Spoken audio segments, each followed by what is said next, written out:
ભેહ દોવા બેઠા ને થાકી ગયેલી ભેહ 5:30 વાગે ભેહ દોવા બેઠા, ભેહ દોવા ન દીધું. 6 વાગે બેઠા, દોવા ન દીધું. એટલે આપણે દેશી ભાષામાં એને સટક ભટક કહીએ કે સટક ભટક કરે. 7 વાગે દોવા બેઠા, ન દોવા દીધું. ઇન્જેક્શન માર્યું, ન દોવા દીધું. પછી ઓલો ભાઈ બિચારો ઝાલર વગાડીને ઘેરે ડેલી ખાના પગ અહીંયા આવત મુન્યાન બાપુજી આ બે દોવા કેમ નથી દેતી? અને હું જોઈને લાવ્યા તમે? 4 વાર દોવા બેઠી નકરો સટક પટક કરે, પગ મીડા દુખવા સોડા. અને હું જોઈને લાવ્યા છો તમે? આના 6000 ટોચ આવ્યા તમે, ખબર નથી પડતી તમે? હું જોઈને લાવ્યા, હું જોઈને લાવ્યો? 4-5 વાર કીધું ને. પછી ઓલો ભાઈ નો મગજ ગયો, તને જોઈને લાવ્યો, મેં જોઈને લાવ્યા. તમારો ભાઈ માંથી આવ્યો ભાઈ, મને હું ખબર આવું નીકળી જાય એમ કે જ્યાં દેખ લીધી ત્યાં ફોન કરો, દવા કેમ નથી દેતી? આમ તો બહુ ફોન કરીને કહેતા હતા. જ્યાંથી ઓલી ભેં લીધી ત્યાં ફોન કર્યો, હાલો ઈ કે ભાઈ તારી ભેં દોવા નથી દેતી. બોલો કે ખોળ આપ્યો તો કે હા. કપાસી આપ્યા હતા તો કે હા. બાફેલ ઘૂઘરી આપી હતી તો કે હા. ભાઈ આ તેણીમાં કાંઈ નહોતું દેવાનું. એ કે તો એને શું દેવાનું હતું? કે ગોળ આપવાનો હતો. કેમ? એ કે એને ગળનું વ્યસન છે, જેવો જીભે હવા દશે ગળનો એટલે સીધો પ્રહો વળશે. તો કે આવું પેલા કહેવાય ને 100 રૂપિયા હેના દીધા હતા, ગળ લાવ્યા. 8:30 વાગ્યો, ગળનું ભીલું લાવીને ખાંડીને તગારામ નાખ્યું, ખાવાનું ઠાળું કર્યું. પ્રહો વળી ગઈ, ભેં ધોઈ લીધી. બોલો બોગરું ભરી દીધું. હા મુન્યાન બાપુજી આવી શું ખબર આપણને? અને ગળ દીધે તો બોગરું ભરી દીધું. સાંજે બોગરું ભરી દીધું, સવારે બોગરું ભરી દીધું. રોજ 2-3 કિલો ગળ, 10 શેર દૂધ કરે રોજનું. 10 લીટર દૂધ, 2 લીટર ઘેરે રાખે, 8 લીટર ડેરીમાં આપે. 30 દી વીએ ગયા. દૂધનું બિલ આવ્યું. દૂધનું બિલ મીન્સ કે ડેરીમાંથી પગાર આવ્યો. અહીંયા આવો મુન્યાન બાપુજી આવ્યો, 18,000 રૂપિયાનું તો દૂધ વેચ નાખ્યું મેં. ગલ્લા મૂક દેવાના છે, મારા નામના મૂક દેજો, છોકરાને વાપરવા થાય. 18,000 રૂપિયા. પછી મુન્યાન બાપુજી ખિસ્સામાં ચીઠી કાઢી કે હાલે આ હેનું છે? આ 21,000 ગળનું બિલ છે, હાલે. પાછા બે બાય એ તમને કઈ ખબર નથી પડતી, વારે વારે છેતરાઈ જાવ છો ને તમે શું કરો છો ને? કઈ આમ થોડું હોય, છોકરાઓને ગળના પપુડા નથી ખવડાતા, ડોબાને ગળસાવે કર્યો છે કે તમને ખબર પડે છે કે નહીં? પછી દાદા સાંભળી ગયા, આ હું ડખવાય રોસ. આ તમારા દીકરા 60,000 ની ભેં લે, 18,000 નું દૂધ વેચું, 21,000 નું ગળ ખાઈ ગયા. કઈ આવા થોડા ડોબા હોય, કઈ ખબર જ નથી પડતી કોને ક્યાં દઈ દીધી. મારા બાપુજી કહેતા હતા ઈ બાજુ ન દેવાય એમ, તોય દીધી કે રાયડું નાખો માં, ઘરની વાત ઘરમાં રાખો, આ દિવાલ થી આ દિવાલ ખબર ન પડે ને એવી વાતો હું તમને કરું છું, પણ શાંતિ રાખો, કોઈને ખબર ન પડવા દો. બોલો માં બે, બસ હું બધું કરી દઈ કે હું તમને હું દાદા ખબર પડે. એ કે મને ખબર પડે પણ સાંભળો તો કોક કહું ને. કે હું એ કે 5 કિલો મારા દીકરાને કહેજો બગાહારેથી કદાચ ધારીથી 5 કિલો ડબ્બાનો ગળો લાવે. હવે ડબ્બાના ગળની બધાને ખબર છે, નવી વવારું નથી ખબર. નવી વવારું એટલા માટે નથી ખબર, ટેકનોલોજી આવતી ગઈ ને. આવડા પીસીસમાં આવી ગયું 50-50 ગ્રામની ગળની આમ જો ચોકલેટો હવે 50-50 ગ્રામ.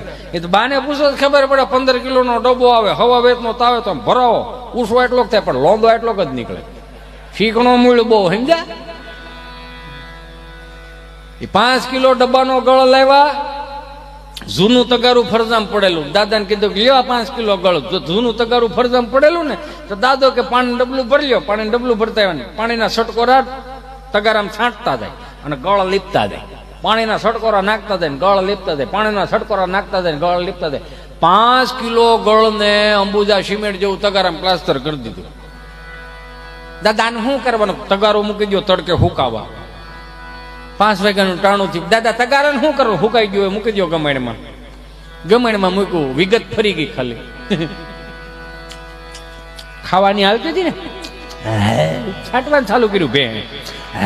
છાંટવાનું. ઓલે શું કીધું તું કે જીભે હવા દડે સીધો પ્રહો વળશે. મૂળ તો ગળે જ મતલબ હતો ને. છાંટવાનું ચાલુ કર્યું, 10 શેર દૂધ કાઢી નાખ્યું. બોલો કે દાદા ભેં દવાઈ ગઈ. તગારાને શું કરો નહીં? કે કાંઈ નહીં, કે તગારું છાંટી ભીનું કરી દીધું હોય, મૂકી દો પાછું તડકે હુકાવા. તમે નહીં માનો, 7 મહિના વીએ ગયા. તગારું કાઢી ગયું પણ ગળની પોપડી એમ નમ જ રહી. આ આપણા બાપની કોઠા હોય છે, કોક દીક પાસે બેહો તો ખબર પડે. એટલે કહું છું કે સાહેબ, હયાત માતા પિતાની છત્ર છાયામાં વહાલના 2 વેણ બોલે નિરખી લેજો. ઢોઠડતા બેડ્યા ગયા પછી ગંગાજળ મૂકીને શું કરશો? કોક દીક પાસે બેહો તો ખબર પડે. કદાચ તમે 5 ચોપડી વધારે ભણી ગયા હોય, લાખ રૂપિયા વધારે રળી જતા હોય વરહના, તો પણ મનમાં એવી હવા ન રાખવી, મનમાં એવું અભિમાન ન રાખવું અમે કઈક છે તો જ આ બધું હાલે છે. ના બાપા, તમે નહોતા તો આ દુનિયા હાલતી જ હતી. આ તમે કાલ સવારના મોટા થયા. તમે બધું ગૂગલ ને પૂછો તો બધું ગૂગલ આપશે. યો એટલે છોકરા ખરેખર શાંત સ્વભાવના છે ને ગમે અત્યારના છોકરાઓને જોવો ને એટલે આપણને વહાલ પણ આવે. અમારામાં વહાલ પણ કોઈને આવ્યું નહીં, ભાડ્યો નથી ને સર્વિસ કરી નથી. એ તો બા એક જ એવી હતી, ખાતા 8-8 છોકરા હોય તો પાલોમાં બિચારી બા અહીંયા જ મારા દીકરા હાલ હાલ તો મહેમાન હાલ હાલ તો ઉકા બાપા આવ્યા હાલ અહીંયા એટલું કરવા ખાલી બોલાવે બા બિચારી. હું કામ? પાકો માલ ખવડાવે. પાકો માલ એટલે દહીં, દૂધ, ઘી, છાશ, સુરમાના લાડવા, હુકડી, દૂધપાક, લાપસી, આ બધું આ દાદરીયું ને બધું ઘી દૂધમાં જ બનતું એટલે પાકો માલ. જેટલો પાકો માલ ખવડાવ્યો ને એટલો જ નાકેથી ઘાટો માલ અમને એ વખતમાં બહુ આવ્યો. ઘાટો માલ યાર, એમાં હું દાંત હોય ને કાઢો છું. કેવી શરદી થતી ખબર છે?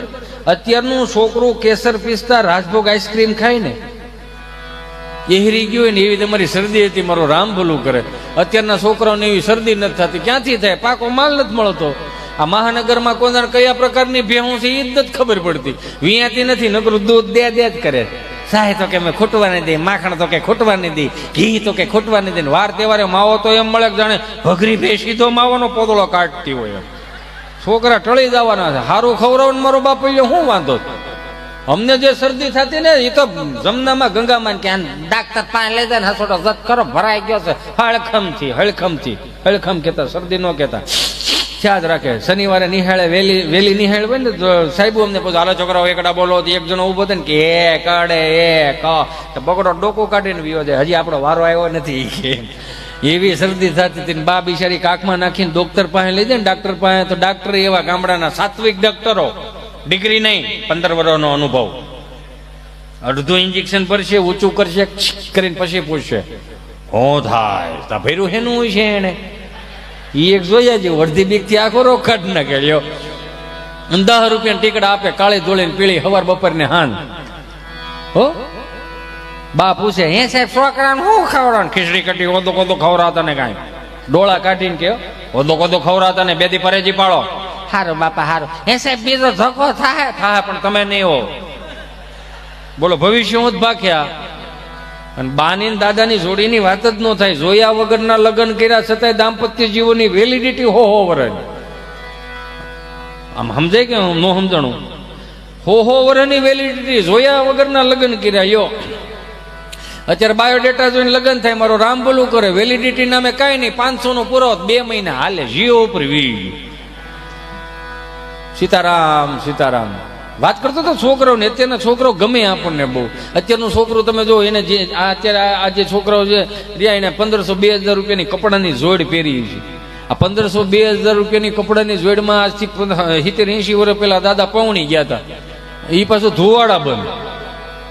કે હું ભાગ લઈને આવ્યો. મને ઘણા પૂછે અંકિતભાઈ, હિતેશભાઈ મને એમ કે અત્યારના છોકરાઓ મને અત્યારની પેઢી અને આપણી પેઢીમાં ફરક હું? મેં કીધું હાથી ઘોડાનો. કઈ રીતે? મેં કીધું વાત જવા દે. અમારા જન્મ, મેં કીધું અમારા જન્મ છે ને સરકારી દવાખાનામાં થયા. આંખું ખુલીને 3 પાંખડાવાળો પંખો, એક પાંખડું મવડાઈ ગયું હોય. માધારદન માધારદન માધારદન એવું નામ લખેલા હોય. ખૂણે ખૂણે જોયું નકરા ઝાડા ઝાડા ઝાડા. ટ્યુબલાકડીનો ધોકો આવતો. હો એમાં અડધો કાળો. એ પાછું એને મન પ્રમાણે ચાલુ થાય. આમ થાય ઘડીક થાય બંધ થઈ જાય. જેવી આંખો ખુલી ને જૈનમાં તે આમ સકર વકર ડોળા કર્યા એમ લાગ્યું આ વાત છે પણ સુવિધા નામે કઈ છે નહીં. બધું આપણે જ ઊભું કરવાનું રહે. એટલે પોઈન્ટ ટુ મિલોડ. આપણા બાપે આપણને અગવડતામાં મોટા કર્યા ને એટલે સગવડતાનું ભાન આવ્યું. અગવડતામાં મોટા કર્યા એટલે તો સગવડતાનું ભાન આવ્યું. મને કે તો અત્યારની પેઢી, મેં કે અત્યારની પેઢીની વાત થાય નહીં. અત્યારની પેઢીની નો વાત થાય. કેમ? મેં કીધું અત્યારની પેઢી, મેં કીધું તો વીઆઈપી દવાખાનામાં તો જન્મ લે. સેન્ટર એસી, આંખું ખુલે ને એટલે સેન્ટર એસી, 52 ઇંચનું TV, you know special room deluxe. હો હા, 52 ઇંચનું ટીવી હોય. હિસકાવા વાળા તો હવે ગમતા નથી. એટલે એ પ્રમાણમાં ઘોડિયા રહ્યા નથી. એટલે ઇલેક્ટ્રોનિક ઘોડી આવી ગયા. સાપ દબત મારો દીકરો આમ થયા જ રાખે. હો? અને એમાં પાછું ઓલું પેન ડ્રાઈવ નું ઠૂઠું ભરાઈ ગયો એટલે ગીત વાગ્યા જ રાખે ઉલ્લુલુલુ લાઈયો ને તારો બાપ ટાઈયો ને ઉલ્લુલુલુ લાઈયો ને તારો બાપ ટાઈયો એટલે આમાં ન થાય તો બીજું શું થાય તોય મમ્મીઓને હરખતો જો બેટા ચિંટુ છું તારા ડેડી ચલો બેટા પાણી ભરી દે બેટા એ વળી મોબાઈલમાં ડાસું નાખીને શું કે ખબર એને યાદ છે પી લે કર મોટું હવે આ પાણી નથી ભરી દેતું તો આ વાય શેનો નાખે આ